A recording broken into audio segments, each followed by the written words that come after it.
Josiasa kario othema sicha paya manoyudo nyamburko josiasa.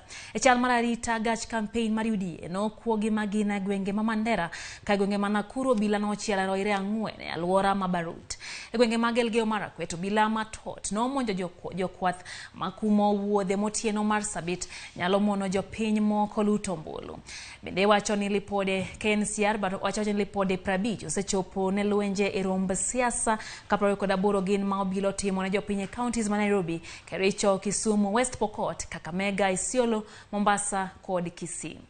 Lipode 44 nochopo negi mag buogo ngima mokalo weche josiasa ka gitimore e mbui mag josiasa. Lipode 73 nochopo mag lombo jigo mbulu e tok chik magi notimore counties ma Nairobi, Bungoma, Isiolo, Kakamega, Kiambu e kin mamoko. Kamano be lipode 44 nochopo tiyo gi mwandu jopiny ariet e tok chik ahinya gi josiasa masiro kombegi. Lipode 146 be nodonje tiyo gi nyithinde campaign mag siasa ka ing'iyo ni rombegi nigi weche mochido, tulo, timbe maganjao, kachiel kod lal gi galruok mar nyithindo.